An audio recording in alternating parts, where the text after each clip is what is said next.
আসসালামু আলাইকুম দর্শক, আজকে ভিডিওটি তো জানতেই পারছেন, আমরা কিছুদিন ধরে দেখতে পাচ্ছি পিস মামুন তার ভিডিও কিন্তু সে চালিয়ে আসছে। সেটা তো জানেন, তার একটি বউ বউ না তো, প্রেমিকা না সরি, তাদের অভিনয়টি যেমন ছিল বউয়ের তা ভাই, তারা যে প্রেমিকা না বউ সেটি দ্বারা কেউই ধরা সম্ভব না। আচ্ছা, তারা যদি প্রেমিকা হতো এক রুমে তাকে কিভাবে, মেয়েটির বয়স বলে 48 বছর, এই মেয়েটিতে তার সাথে মেয়েটি নিয়ে কিভাবে থাকে, 48 বছরের মহিলাটিকে নিয়ে সে কিভাবে এক রুমে থাকে আর তার সাথে প্রেম কিভাবে ইচ্ছে করে, সেটি তো অনেক অনেক অনেক গোপনীয় জিনিস, তাই না?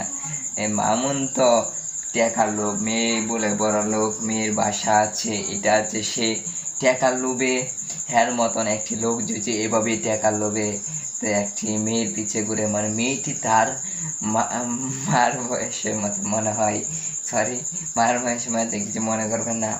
মেয়েটি যে এভাবে মেয়েটি মনে করেন কয়েকদিন পর পর দেখি মামুনে বাড়িতে চলে যায়, মামুনে মারে, মামুনে এইটা করে সেটা করে, বুঝতেই পারছেন। আবার মেয়েটি তার আমাদের ন্যায় নির্যাতন মামলা করছে, সেটি বুঝলাম না।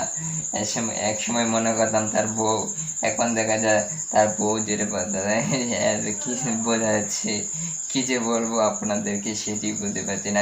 আমি একটু ভিডিওটি দেখি, মামুনে বউ না প্রেমিকা, কি বলে ভাই, কি করে। সামাজিক যোগাযোগ মাধ্যমের অন্যতম সমালোচিত জুটি প্রিন্স মামুন। আচ্ছা দর্শক, আমরা তো মামুনের আর লাইলার অনেক ধরনের ভিডিও দেখি, টিকটকে, ইউটিউবে, ফেসবুকে, ভিডিও তাদের কিন্তু অভাব নাই গ্যাস। কিন্তু তাদের জুটিটা কেমন ছিল, জুটিটা এইভাবে ভেঙে গেল মামুনকে বুঝতে পারছে, মামুনকে এখন তো জেলে আসছে মামুন।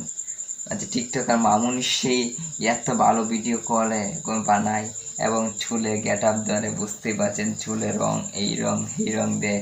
এবং লাইলা বলেছে মামুনকে অনেক টাকা দিয়েছে, টাকাও দিয়েছে 50 লাখ টাকার মতন। তারপর এবং লাইলা কখনো তাদের বয়সের ব্যবধান